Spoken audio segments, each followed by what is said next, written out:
सालों पहले एक नगर में बड़े से राजमहल में एक बुद्धिमान राजा राज्य करता था। उनकी बुद्धि और होशियारी की चर्चा दूर दूर तक थी।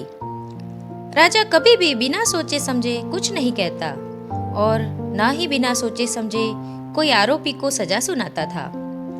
उसकी बुद्धिमत्ता के चर्चे सुनकर आसपास के राजा, रानियां और राजकुमारियां उनसे जलते थे। इसी जलन के चलते सभी उस राजा की बुद्धिमत्ता की परीक्षा लेने के लिए नए नए तरीके अपनाते थे।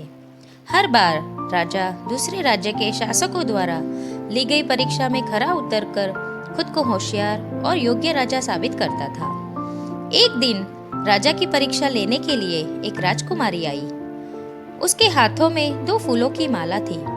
दोनों माला में से एक असली फूल से बनी थी और दूसरी नकली फूलों से। उन दोनों मालाओं को देखकर उनका ये भेद बिल्कुल पता नहीं चल पाता था। इसी वजह से राजकुमारी ने राजा के सामने दोनों मालाएं रखकर पूछा, हे राजन, अगर आप बुद्धिमान हैं तो बताइए कि इनमें से कौन सी माला असली है। राज दरबार में बैठे सभी दरबारी माला को देखकर हैरान थे, क्योंकि किसी को समझ नहीं आ रहा था कि असली फूलों की माला कौन सी है। सभी इस सोच में थे कि राजा कैसे बता पाएंगे। राजा भी माला को देखकर परेशान होने लगे। उसी वक्त उनके दिमाग में एक तरकीब आई।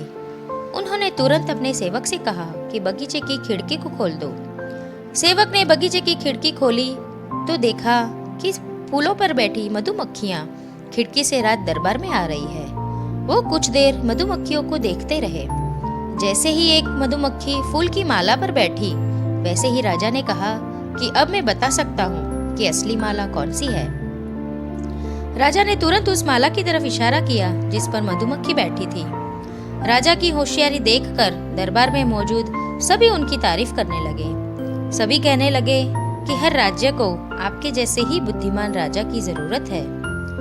राजकुमारी भी राजा की बुद्धिमत्ता देखकर खुश हो गई।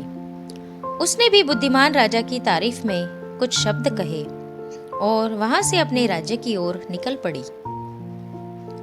इस कहानी से यह सीख मिलती है कि अगर व्यक्ति अपनी बुद्धि का इस्तेमाल करे तो वो हर प्रश्न का सही जवाब तलाश कर सकता है और हर मुसीबत का हल भी निकाल सकता है।